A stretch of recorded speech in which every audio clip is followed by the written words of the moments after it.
אנחנו נמצאים בוועידת עיר הנדל"ן 2025. כאן מתקבלות ההחלטות החשובות ביותר שמשנות את ענף הנדל"ן בישראל. כאן נמצאים אנשי המפתח ואנשים שמובילים את הענף. לצידי יושב אלעד וייס, מנכ"ל שותף ומייסד עמותת דירה ללוחם. מה שלומך? שלום הדס, מה שלומך? שלומי מצוין. אז קודם כל תודה רבה שאתה כאן איתנו, ואני אתחיל בזה שאתם עושים עבודת קודש מאוד ראויה להערכה. והייתי שמחה לשמוע ממך מהניסיון שלך ומכל אנשי המילואים שאתה עובד איתם, מה הם החסמים של אנשי מילואים באמת להיכנס לתהליך של רכישת דירה? תראה, אנחנו הקמנו עמותה, אני ואלי בקובזה הקמנו עמותה שמסייעת למילואימניקים, וכשהגענו לעסק חשבנו שהפער הגדול הוא יהיה כסף, שיהיה חוסר בכסף לאנשים להגיע לרכוש דירה. האמת היא שכסף הוא מרכיב מאוד משמעותי, אבל זה לא זה, הסיפור הוא פחד.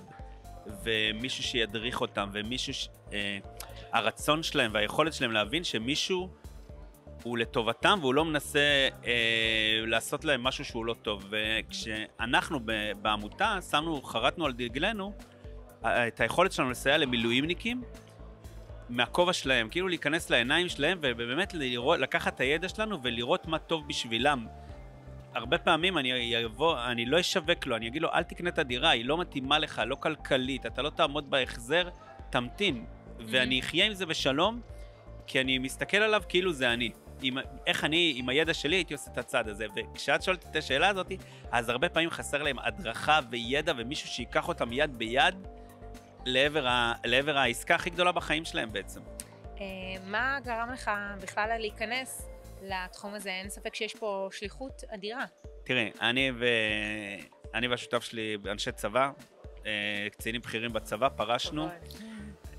אני פרשתי באמצע המלחמה, אחרי אירוע משמעותי שעברנו ב7 באוקטובר, והחלטתי שאני רוצה לעשות משהו טוב לעם ישראל, ופניתי לאלי בקובזה שגם היה אלוף משנה בצבא, איש ערכי לאין שיעור, התפטר מהעבודה שלו, האזרחית בנתיבי ישראל, ובא להקים איתי את העמותה.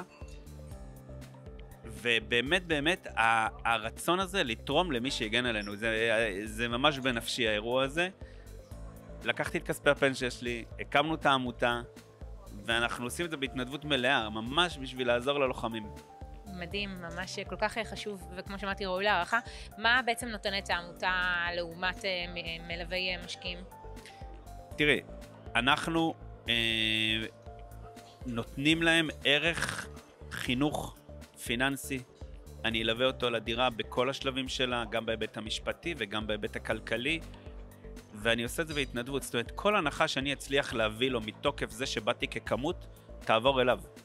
הכסף היחידי שהוא ישלם לעמותה זה רק במידה והוא ירכוש דירה, 3,000 שקל כדי שהעמותה תוכל להמשיך להתקיים. אין פה משכורות, כל הכסף, הכל בסוף יחזור אליו, גם בידע, גם בעשייה, הכל בשבילו. מהן ההזדמנויות הגדולות בשוק הנדל"ן שבאמת מאפשרות למילואימניקים לרכוש דירה? תראה, יש שם הרבה הזדמנויות. כאילו יש איזה טרנד כזה למילואימניקים, ויש הרבה הזדמנויות. אחד, המצב בשוק הנדל"ן, בטח שמעת את זה היום ברעיונות, קצת קשה, פותח הזדמנויות. זה שוק של קונים, הוא נותן הזדמנויות לקונים רגע ללחוץ על הקבלנים. אבל יש הזדמנויות, יש קרקעות של רמי, ויש דירה בהנחה, ואיפה שאתה מבין ויודע לנצל את זה, תקשיבי, אני אומר את זה בהתרגשות. אני, אחרי ההגרלה של דירה בהנחה האחרונה שזה, שלחו לי מילואימניקים הודעה, בזכותך זכיתי בהגרלה, אחרת לא הייתי ניגש. וזה מבחינתי שווה הכל, וזה זכייה של מיליון שקל ויותר, לא סתם, זה לא... היום מי שזוכה בדירה בהנחה זה סוג של לזכות בפיס, ואנחנו מצליחים להביא אותם לשם. יש הרבה דרך לעשות, אנחנו הולכים לכנסת, לוועדות, אנחנו מנסים לעשות גם דרך חקיקה.